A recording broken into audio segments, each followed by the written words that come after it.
Al igual que el apóstol Juan, debemos considerarnos discípulos a quienes ama Jesús. Si te pidiera que te describieras, ¿qué sería lo primero que te vendría a la mente? Si tuviera que describirme, una de las primeras cosas que me viene a la mente es flaco. Pero hermanos, la forma en que nos describimos dice mucho sobre nuestra percepción de nuestra propia identidad y nuestros valores. Y como veremos, Juan se describió a sí mismo como el que Jesús amaba. Y sí, me da alegría, hermanos, porque yo vi, algunos de ustedes estaban diciendo, Hijo de Dios. Y es la verdad. Eso es mi primera identidad. Es la más importante que tengo. Y ustedes también. La forma en que Juan se describe a sí mismo me desafía a verme de la misma manera. El que Jesús amaba. Y por favor, abren sus Biblias conmigo en Mateo capítulo 26, versículo 26. Mateo 26, 26.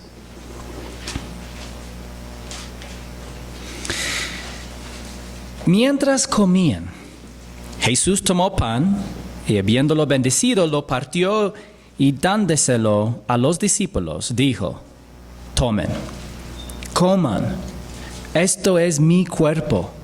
Y tomando una copa y habiendo dado gracias, se la dio diciendo, beban todos de ella. Porque esto es mi sangre del nuevo pacto que es derramada por muchos para el perdón de los pecados. Y esto es lo que celebraremos el día viernes por la noche. Vamos a celebrar la Santa Cena. Cuando Jesús dijo, yo soy la puerta, antes en su ministerio público, al decir yo soy la puerta, ¿era literal o metafórico? Metafórico, ¿ya? Literal significaría que Él fuera una puerta, ¿ya? Como la que tenemos en la entrada de la iglesia, ¿ya? Pero metafórico significa que Él está diciendo algo que indica algo acerca de su persona. Entonces, que Jesús es la puerta significa que Él es la entrada al cielo. También significa que es algo de protección para que los que forman parte de su rebaño. De igual modo, cuando Jesús dijo, esto es mi cuerpo, ¿es literal o metafórico? Metafórico, sí. Porque Jesús no estaba diciendo que el pan se transformara en su cuerpo. La Iglesia Católica enseña algo que se llama la transustanciación.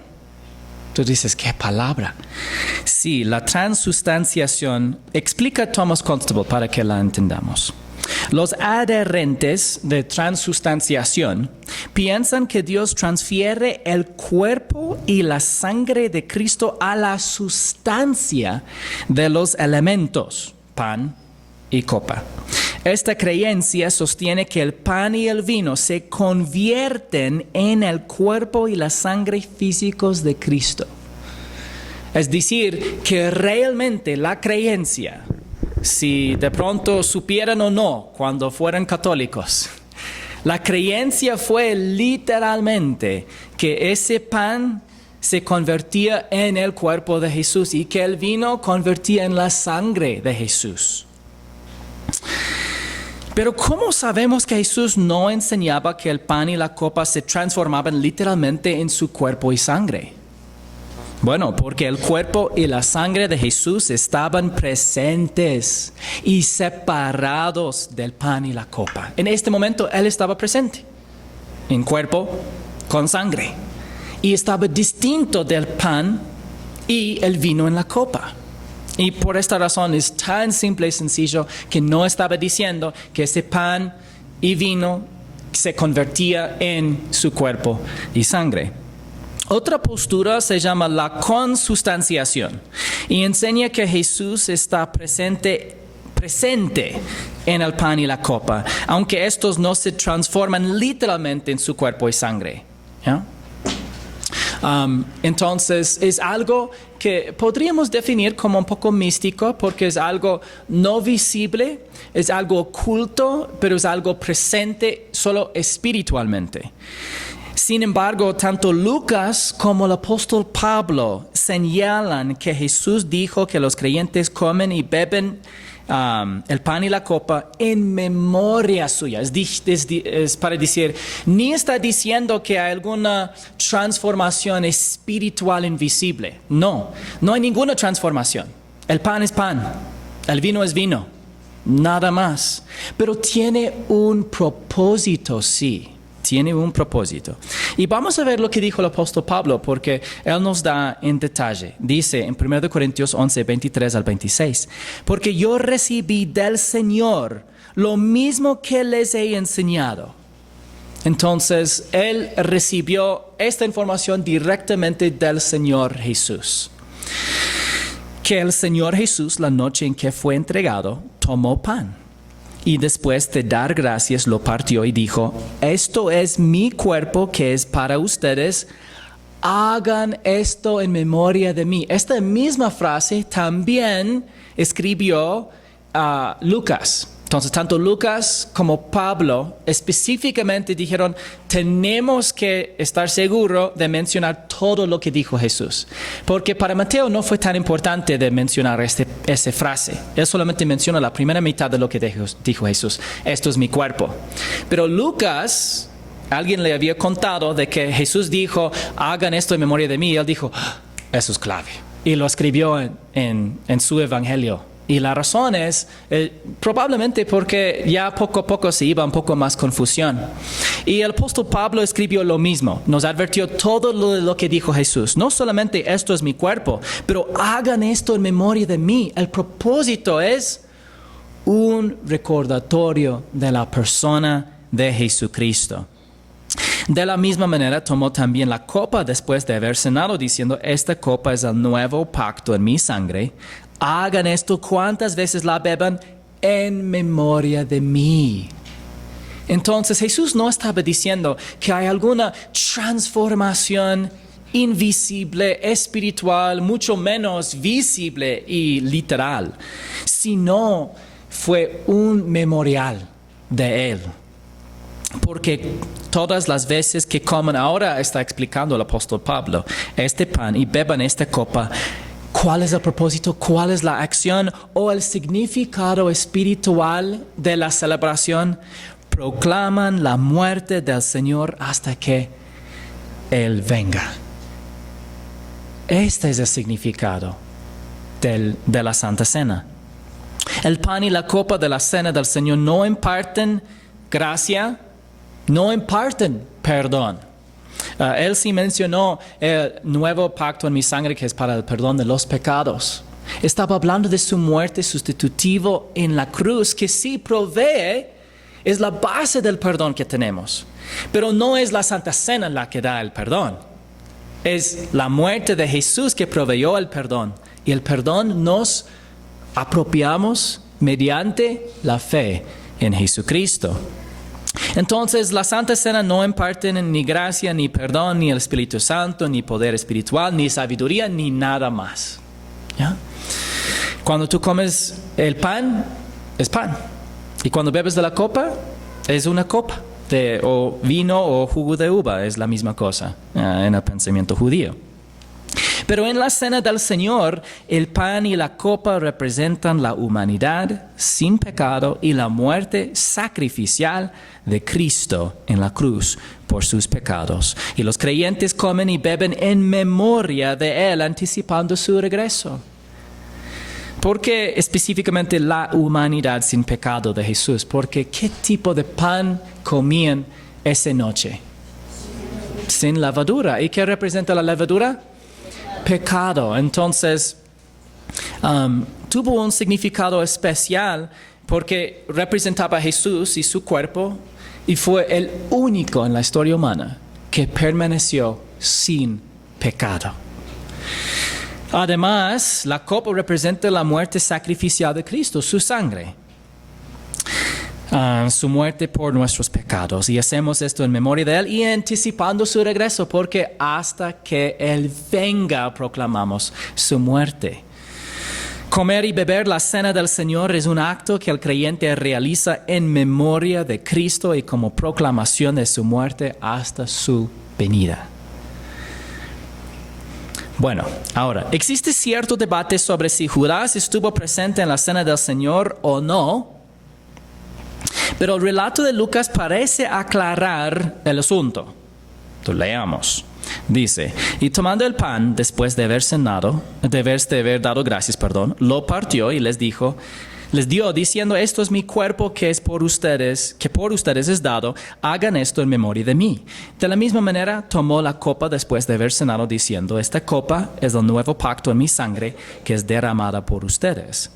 Pero vean, la mano del que me entrega está junto a mí en la mesa.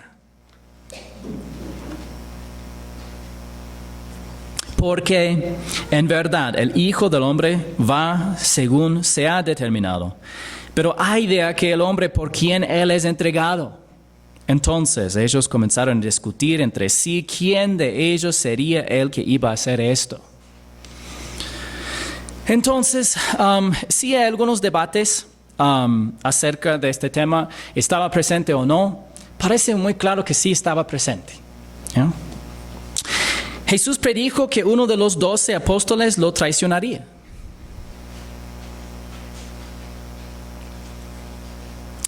Y como hemos visto anteriormente, bueno, una pequeña prueba. ¿Cuáles de los 12 evangelios fueron organizados temáticamente?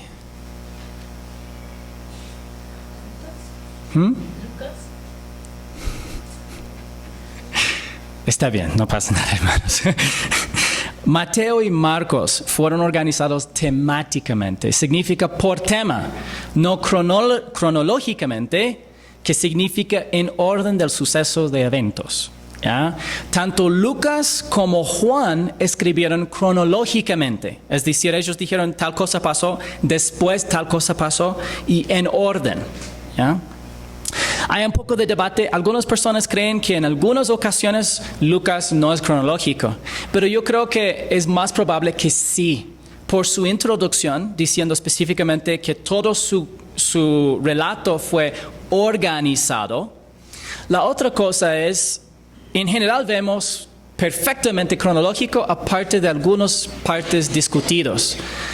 Si simplemente veamos que él sea cronológico, entonces realmente no hay ningún problema cronológicamente entre él y Juan, y con Mateo y Marcos no es nada cronológico. Entonces, bueno, un poquitito cronológico en general, como ministerio temprano, ministerio central del medio y ministerio al final. En general es el proceso cronológico de Mateo y Marcos. Pero aparte de esto, es un poco claro, y yo creo que hay buenas razones de pensar que tanto Lucas como Juan son totalmente cronológicos.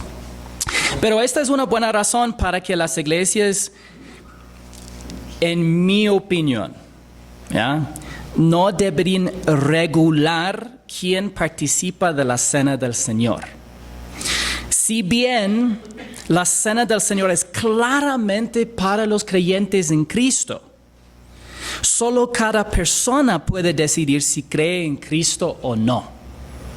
¿Ya? Es parte de la razón. La tradición ha afectado muchas personas su interpretación de Lucas. En que ellos han dicho, probablemente no está cronológico este pasaje. Yo no veo nada en el pasaje que sugiere que no sea cronológico. Incluso veo un texto de conversación de Jesús unido desde la Santa Cena hasta la declaración que Judas estaba en la mesa con él. Todo esto es para decir, no es una justificación, pero una explicación. Porque en nuestra iglesia no regulamos la Santa Cena. No decimos, bueno, no estoy seguro que tú seas hermano, entonces tal vez hasta que yo sepa tu testimonio no te voy a dar, ¿ya? O porque no ocupamos la Santa Cena como un medio de disciplina eclesiástica. Tal vez, tú estás mal con Dios, no te voy a dar la Santa Cena. La razón es porque incluso en la primera institución solamente vemos que los que estaban en la mesa compartieron, ¿ya? E incluso en este caso parece hasta el mismo traidor, ¿ya? Obviamente yo les enseño, bueno, es solamente para creyentes. Si no eres creyente, realmente la Santa Cena no es para ti. Pero si pones tu fe en Jesús, puedes recibir la Santa Cena. Pero es para el individuo de decidir si cree el Evangelio o no, si confía en Jesús o no. Entonces, es una breve explicación de un tema muy, muy, muy controvertido, de verdad. Aunque para mí yo no veo tan controvertido, ¿ya? Y más bien yo veo como es una institución o requerimiento de la iglesia de dar la Santa Cena. Es el requerimiento de la persona de poner su fe en Jesús y de recibir la Santa Cena. Pero es para el individuo de decidir si realmente cree para recibir o no. Bueno, así por lo menos es como manejamos aquí. Mateo nos cuenta más sobre la respuesta de los discípulos. Él dice, al atardecer estaba Jesús sentado a la mesa con los 12 discípulos y mientras comían dijo, en verdad les digo que uno de ustedes me entregará. Ellos profundamente entristecidos comenzaron a decir uno por uno, ¿acaso soy yo, Señor? Mateo y Marcos sitúan la predicción del Señor sobre su traición antes de la cena del Señor, pero otra vez, generalmente sus relatos son temáticos y también ellos no interrumpen lo que es diálogo. Entonces, esto sí realmente hay buena razón de pensar que sí después de la Santa Cena misma. A diferencia, Lucas nos da un diálogo unido. A continuación, quiero mencionar para ustedes una posible secuencia cronológica de los eventos del aposento alto. Pedro y Juan preparan la cena de Pascua. Después Jesús y los discípulos comen la Pascua. Después Jesús lava los pies de los discípulos. Después Jesús instituye la cena del Señor. Después Jesús predice su traición. Después Judas se va. Y después algo para nosotros bastante sorprendente. Los discípulos discuten sobre quién es el más importante entre ellos. Bueno, pero no llegaremos hasta este punto hoy. Pero ¿cómo respondió el Señor a los discípulos? Él respondió, el que metió la mano al mismo tiempo que yo en el plato, ese me entregará. El Hijo del Hombre se va, según está escrito de él. Pero ay de aquel hombre por quien el Hijo del Hombre es entregado. Mejor le fuera a ese hombre no haber nacido. Duro, ¿no? Cuando él dice, el que metió la mano al mismo tiempo que yo en el plato, significa que era alguien que estaba sentado en la mesa. ¿Ya? Entonces ellos, ¿acaso soy yo? Están preguntando. Y él dice, es alguien que está aquí, en este momento. Judas, el que lo iba a entregar, dijo, ¿acaso soy yo, Rabí? Tú lo has dicho, le contestó Jesús.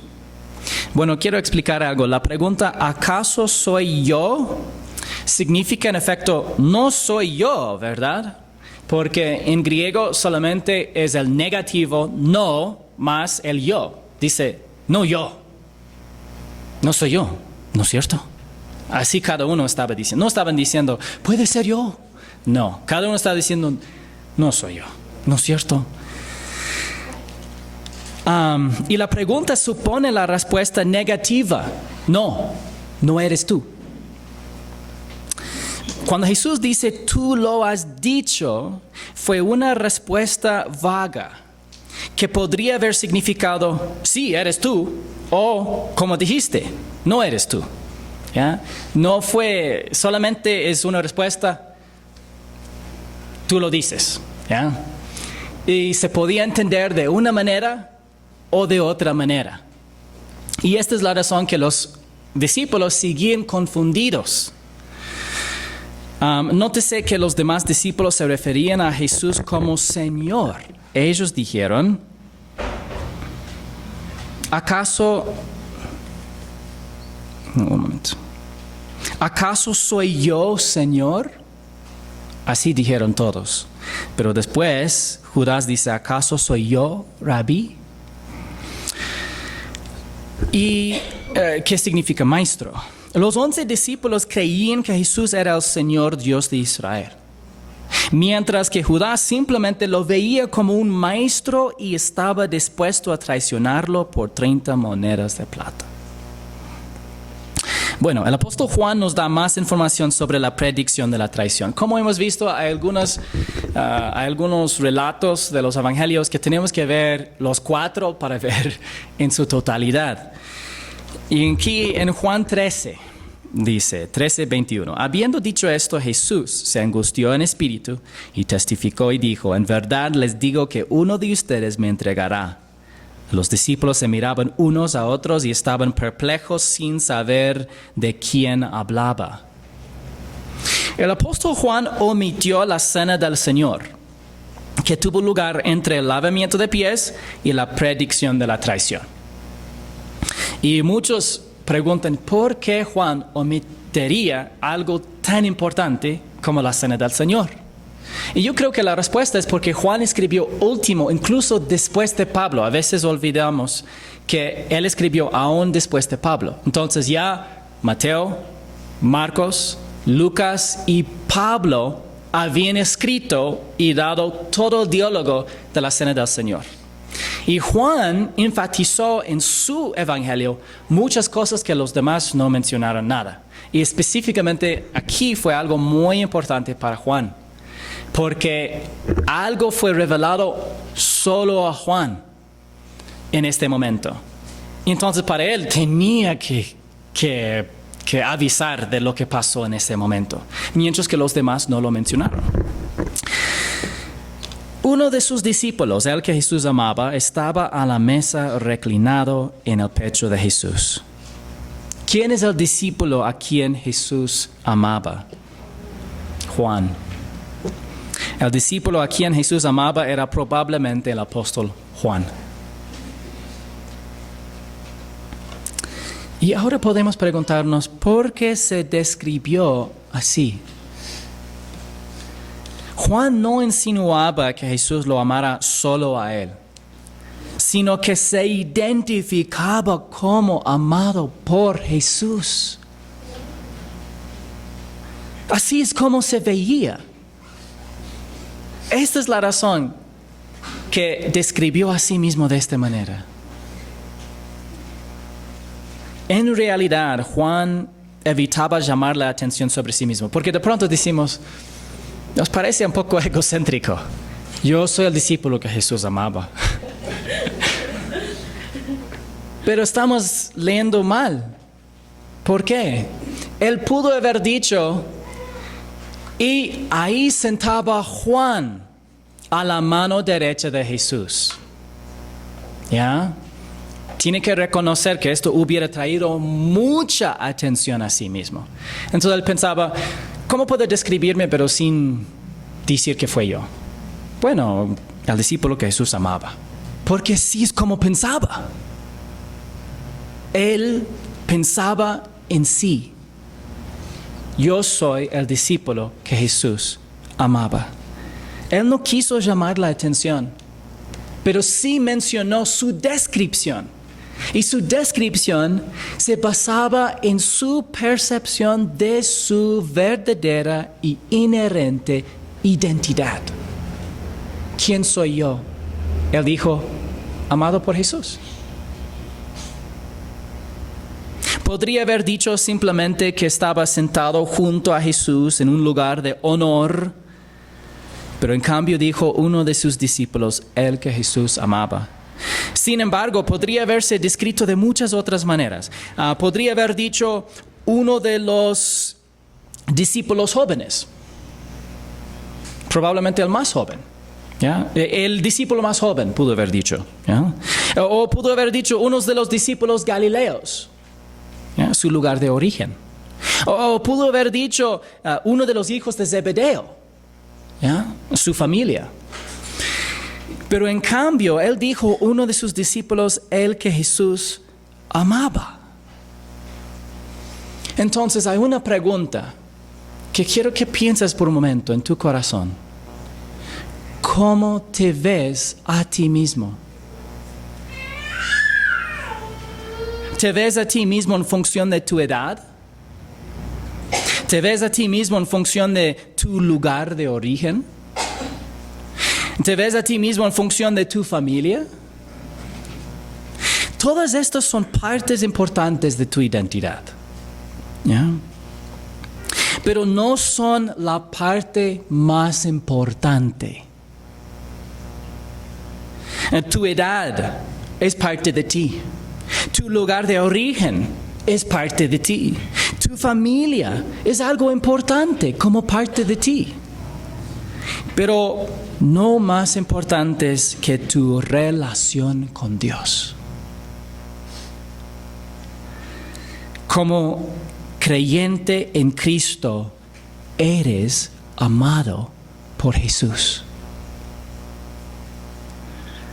Debemos considerar cómo Dios ama a todos y también cómo ama a los creyentes. El apóstol Juan mismo escribió, porque de tal manera amó Dios al mundo, que dio a su Hijo unigénito para que todo aquel que cree en Él no se pierda, sino que tenga vida eterna. Dios amó tanto al mundo que entregó a su Hijo unigénito. ¿Y por qué ama a Dios al mundo tanto? Dios ama al mundo porque nos creó a su imagen, para reflejar su carácter, para que gobernáramos la tierra como sus representantes y para que tuviéramos una relación con Él. Nos creó a su imagen para que nosotros pudiéramos amarlo voluntariamente. Y así somos inherentemente, intrínsecamente valiosos a sus ojos.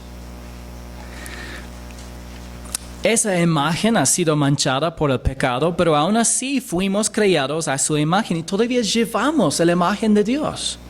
Lo que significa que tenemos un valor intrínseco a sus ojos. Tú dices, ¿qué es intrínseco? Intrínseco no tiene nada que ver con un seco. Intrínseco quiere hablar de algo que no requiere que añade valor. En sí mismo ya tiene valor. Y así cada uno de nosotros creados a su imagen tenemos un valor que nadie ni nada nos puede quitar. Y es la imagen de Dios. Por lo tanto nos ama. Y nos ama tanto que el Padre estuvo dispuesto a entregar a su propio Hijo. Y el Hijo estuvo dispuesto a dar su propia vida. Ese fue el propósito principal de su primera venida. Nació para morir, para que nosotros pudiéramos vivir. ¿Y por qué fue necesario eso?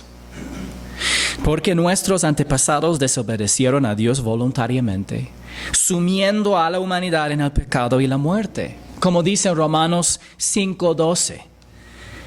Por tanto, como el pecado entró en el mundo por medio de un hombre, y por medio del pecado la muerte, así también la muerte se extendió a todos los hombres, porque todos pecaron. A través de Adán, el pecado entró en el mundo, y la consecuencia del pecado es la muerte, que habla primero de la separación espiritual de Dios. En Génesis 2:17, el Señor predijo, pero del árbol del conocimiento del bien y del mal no comerás, porque el día que de él comas ciertamente morirás. En el momento en que comió del fruto del árbol del conocimiento del bien y del mal, murió espiritualmente. En ese instante, su espíritu humano se separó de una relación correcta con Dios. Y Adán y Eva siguieron las palabras de la serpiente en lugar de las palabras de Dios. Y así ellos y sus descendientes unieron a Satanás en su rebelión contra Dios. Cuando Adán pecó, también adquirió la naturaleza pecaminosa, que se transmite a todos sus descendientes, tú y yo. Y como resultado nacemos espiritualmente muertos, separados de Dios, pecadores por naturaleza, por nacimiento y por elección. Y así somos enemigos de Dios.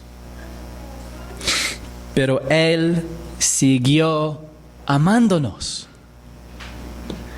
Romanos 5:8, y léalo conmigo.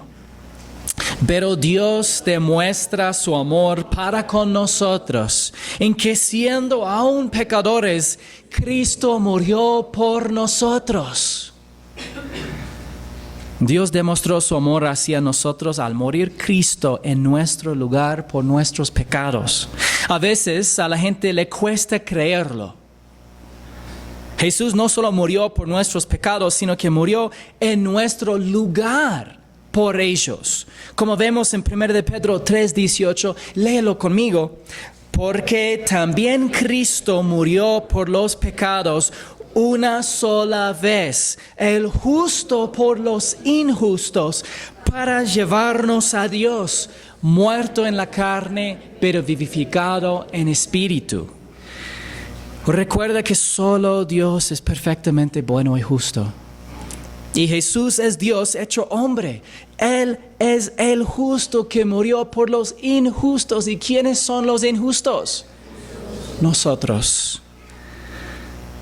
Todos tus pecados y los míos fueron derramados sobre el cuerpo de Jesús en la cruz y juzgados. Esto incluye nuestros pecados pasados, presentes y futuros. Y Él exclamó: consumado es, porque la obra de redención se terminó en la cruz. Algunas personas preguntan, ¿por qué Jesús moriría por quienes rechazarían su amor? Él murió voluntariamente por quienes lo rechazarían, porque aún así los amaba. 1 de Juan 4, del 9 al 10, dice: en esto se manifestó el amor de Dios en nosotros, en que Dios ha enviado a su Hijo unigénito al mundo para que vivamos por medio de Él. En esto consiste el amor, no en que nosotros hayamos amado a Dios, sino en que Él nos amó a nosotros y envió a su Hijo como propiciación por nuestros pecados. Dios ama al mundo entero y lo demostró en la cruz, pero no todos en el mundo aceptan su amor. Él ofrece la vida eterna como un regalo gratuito a todo aquel que confía en su Hijo, pero no todos responden al ministerio del Espíritu Santo, quien convence de pecado, de juicio, de justicia y juicio.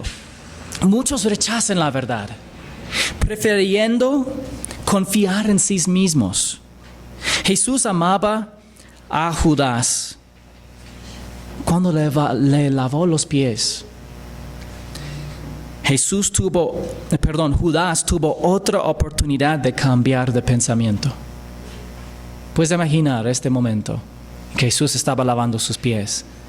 Él pudo haber dicho: Señor, estoy mal. Cuando Jesús predijo su traición a todo el grupo apostólico, Judas tuvo otra oportunidad de arrepentirse. Cuando Judas preguntó: ¿acaso soy yo, Rabí? Judas pudo haberse convencido de que Jesús era Dios y haber confiado en Él y entonces haber admitido su traición. El verdadero problema de Judas era la incredulidad. Dice en Juan 3:18, el que cree en Él no es condenado, pero el que no cree ya ha sido condenado, porque no ha creído en el nombre del unigénito Hijo de Dios. Judas ya estaba condenado y permaneció condenado por su incredulidad. El apóstol Juan explica la trágica realidad y pueden leerlo conmigo. Él estaba en el mundo y el mundo fue hecho por medio de Él, y el mundo no lo conoció. A lo suyo vino, y a los suyos no lo recibieron.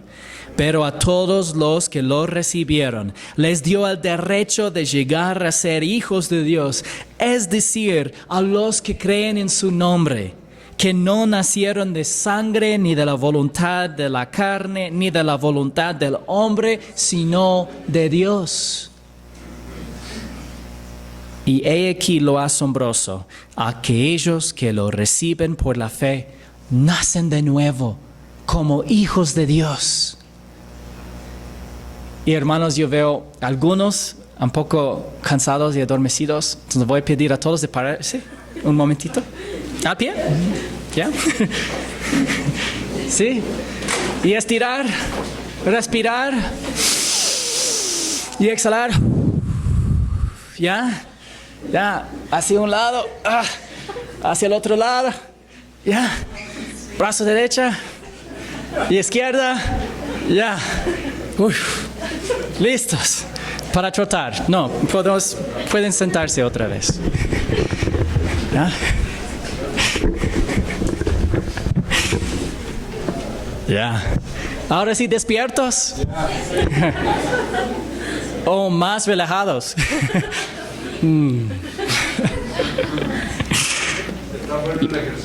Amén. Listos, hermanos. Entonces, porque quería que estén despiertos para la parte más importante.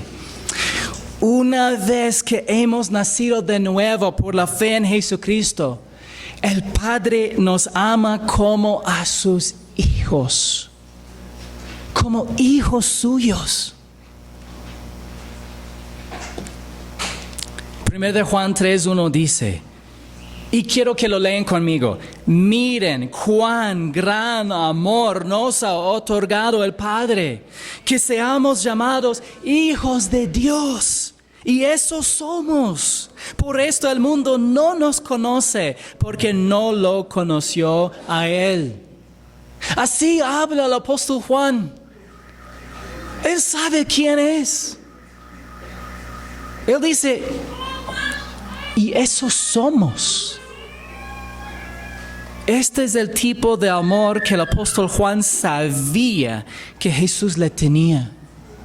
Los evangelios no nos dicen en qué momento el apóstol Juan fue salvo. Pudo haber sido miembro del remanente judío, o haber sido salvo a través del ministerio de Juan el Bautista, o pudo haber sido salvo al depositar su fe en Jesús durante su ministerio público. De cualquier manera, en algún momento Juan fue salvo por la fe en la persona y promesa del único Dios verdadero. Y de igual modo, nosotros somos salvos por la fe en Jesucristo, confiando en su muerte en la cruz por nuestros pecados y su resurrección al tercer día. Juan sabía que Jesús lo amaba personalmente. Y nosotros también podemos saberlo. Somos hijos de Dios por la fe en Jesucristo. Somos hijos suyos. Y Él tiene un gran amor por nosotros. Este amor como hijos de Dios es algo de lo que nadie ni nada puede separarnos. Como dijo el apóstol Pablo en Romanos 8, 38 al 39, léalo conmigo. Porque estoy convencido de que ni la muerte, ni la vida, ni ángeles, ni principados, ni lo presente, ni lo porvenir, ni los poderes, ni lo alto, ni lo profundo, ni ninguna otra cosa creada nos podrá separar del amor de Dios que es en Cristo Jesús, Señor nuestro. ¿Crees eso? ¿Estás seguro? Ahora que hemos confiado en Cristo, podemos vernos como Juan se veía a sí mismo, amados por Jesús con un amor inseparable y eterno. Y así es como Dios quiere que te veas. Volviendo al aposento alto, Probablemente Juan estaba sentado a la derecha de Jesús. Por eso Simón Pedro le hizo señas y le dijo, dinos de quién habla. Entonces, con señas. Estaba. Algo así. ¿Ya? ¿Ya? Así lo indicó. Entonces él, Juan, recostándose de nuevo sobre el pecho de Jesús, le dijo, Señor, ¿quién es? Entonces Jesús respondió, es aquel a quien yo le dé el pedazo de pan que voy a mojar. Y después de mojar el pedazo de pan, lo tomó y se le dio a Judas, hijo de Simón Iscariote. Jesús le reveló a Juan que Judas era el traidor.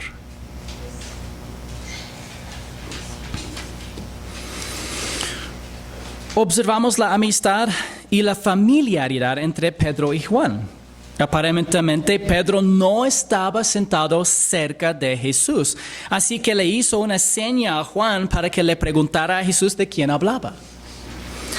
Como Judas estaba cerca de Jesús, es probable que estuviera sentado a su izquierda. Entonces sí, hay algunos debates donde estaban todos sentados. Es muy probable que Juan estaba a su derecha y Judas estaba a su izquierda. Juan hizo entonces una pregunta diferente a la que habían hecho los demás discípulos. Y eso es muy importante. Ellos habían preguntado negativamente, ¿acaso soy yo? O no soy yo, ¿no es cierto? Pero Juan preguntó, Señor, ¿quién es? Y me hace pensar que a veces no estamos haciendo las preguntas correctas. Imaginen la sorpresa de Juan cuando Jesús le pasó el pedazo de pan a Judas. ¿Por qué Juan no dijo nada entonces? Porque tal vez pensamos, ¿por qué él no dijo, Judas, delante de todos? Y realmente no lo sabemos. Juan solo escribió lo que el Espíritu Santo le inspiró a registrar. Pero es posible que Juan, y es posible, no estoy diciendo que esto es la interpretación definitiva, pero aquí vemos una interacción entre discípulos y discípulos con Jesús, pero no vemos a una confrontación en este momento. Y hay una posibilidad. Juan confiara tanto en el Señor que creyera que Él tenía el control de la situación, incluso sabiendo que Judas iba a traicionarlo. Jesús en este momento revela quién es el traidor. Juan por dentro está pasando una tempestad en su mente, en su corazón. No sabe cómo pensar o procesar lo que está pasando. Pero sentado a su izquierda, la izquierda de Juan, está Jesús. Y él confía plenamente en Jesús. Y entonces deja pasar el momento. Y después de comer el pan, Satanás entró en él. Entonces Jesús le dijo, lo que vas a hacer, hazlo pronto. Pero ninguno de los que estaban sentados a la mesa entendió por qué le dijo esto. Porque algunos pensaban que como Judas tenía la bolsa del dinero, Jesús le decía, compra lo que necesitamos para la fiesta, o que diera algo a los pobres. Y Judas, después de recibir el bocado, salió inmediatamente y ya era de noche. Así como el pan entró en Judas, Satanás entró en él también. Juan sabía claramente que Judas era el traidor, por lo que acabamos de leer, pero aún no comprendía lo que Jesús quería decir con lo que vas a hacer, hazlo pronto. Entonces, él sí entendía, él es el traidor, pero cuando Jesús le dijo, lo que vas a hacer, hazlo pronto, él no imaginaría que Jesús estaba diciendo, ¿cómo me vas a traicionar? Hazlo rápido. Él no pensaría en eso. ¿ya? Ni sabían el tiempo o qué tan rápido o pronto sería el suceso de eventos. Solamente en ese momento él ya sabe, él es traidor. La siguiente cosa que sabe es, Jesús le manda a hacer algo. Nada más sabe. Y hasta ahí llegamos hoy. Pero podemos preguntar, ¿estaba Juan más cerca de Jesús que los demás discípulos en un sentido de su relación? Sí y no. Sí y no. Sí, Pedro, Jacobo y Juan estaban más cerca de Jesús que los demás discípulos. Vemos muchas ocasiones en que los tres están a solas con él. Pero también parece que Juan yo practicaba esta palabra. Como 6 veces. Yo interiorizó. ¿Ya? Interiorizó. ¿Ya? Mi lengua no le gusta esta palabra. Entonces Juan interiorizó su relación con Jesús de una manera más profunda. Jesús amaba a todos los discípulos por igual, pero no todos los discípulos se acercaban a Jesús de la misma manera. Y aquí vemos a Juan dispuesto incluso de preguntarle lo que nadie más estuvo dispuesto de preguntarle. Vemos a él identificándose a sí mismo como amado por Jesús de una manera personal, íntimo. Jesús no amaba a Juan más que a los demás discípulos, pero el amor que Jesús tenía por él influyó en la forma en que Juan se veía a sí mismo. Yo soy el discípulo que Jesús amaba. Vimos la cena del Señor y la predicción de Jesús sobre su propia traición, pero el pensamiento principal que quiero que recuerden es tu identidad en Cristo. Mediante la fe en Jesucristo somos amados como hijos de Dios. Esta es una nueva identidad que precede a todas las demás en importancia y debe transformar la forma en que piensan sobre quiénes son en su relación con Dios. También debe motivarnos a vivir para Cristo y a servir a los demás por el amor de Cristo. Y el pueblo de Dios dijo: al igual que el apóstol Juan, debemos considerarnos discípulos a quienes ama Jesús. Y tú puedes decir: así soy yo, amada y amado por Cristo.